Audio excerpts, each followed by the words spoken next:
យើងគ្រប់គ្នាសុទ្ធតែបានដឹងថាការធ្វើលំហាត់ប្រាណគឺជាសកម្មភាពនាំឲ្យសុខភាពរឹងមាំ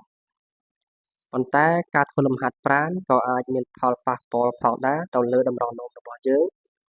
បានន័យថាធ្វើឲ្យខូចតម្រងនោមបញ្ហានេះគឺកើតឡើងចំពោះអ្នកដែលចូលចិត្តហាត់ប្រាណបែបខ្លាំងធ្ងន់បែបបង្ខំដូចជាការលើកអន្ទះលើកដុំដៃធ្ងន់បន្តជាច្រើនម៉ោងការរត់បែបកីឡាម៉ារ៉ាតុនរយៈចម្ងាយឆ្ងាយបន្តជាច្រើនម៉ោងដែលធ្វើឲ្យជានិកាសាច់ដុំរាងកាយទាំងមូលបាត់បង់ជាតិទឹកដោយនៅក្នុងសាច់ដុំរបស់យើងគឺមានពោរពេញទៅដោយសារធាតុប្រូតេអ៊ីនជាតិអ៊ីយ៉ុងជាច្រើនជាដូចជាគ្រីអាទីនគីណេសមីយ៉ូស៊ីន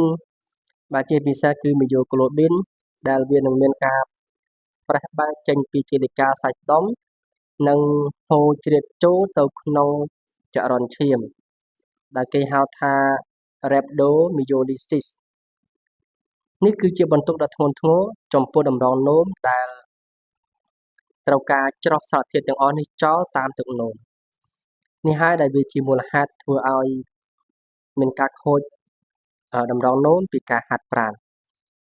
សញ្ញាដែលយើងអាចសម្គាល់បានវាដូចជាទឹកនោមតិចទឹកនោមមានពណ៌ក្រហមក្រមៅដោយទឹកកូកាបាទនិងមានការឈឺចុកចាប់ដងខ្លួនជាខ្លាំងឈឺចុកចាប់សាច់ដុំជាខ្លាំងបាទប្រសិនបើមានបញ្ហាទាំងនេះបន្ទាប់ពីការធ្វើលំហាត់ប្រាណបងប្អូនគួរតែទៅជួបគ្រូពេទ្យដើម្បីគ្រូពេទ្យធ្វើការវិនិច្ឆ័យនិងព្យាបាលបានទាន់ពេលវេលាបាទចុងក្រោយសូមពុកម៉ែបងប្អូនហាត់ប្រាណតាមរបៀបវិធីត្រឹមត្រូវមិនបង្ខំពេកបាទព្រោះថាសាច់ដុំរបស់យើងរាងកាយរបស់យើងម្នាក់ៗគឺមានភាពខុសគ្នាដូច្នេះហាត់ប្រាណគួរតែធ្វើឲ្យសមស្របទៅតាមសាច់ដុំកម្លាំងរបស់យើងបាទសូមជូនពរពុកម៉ែបងប្អូនសុខភាពល្អ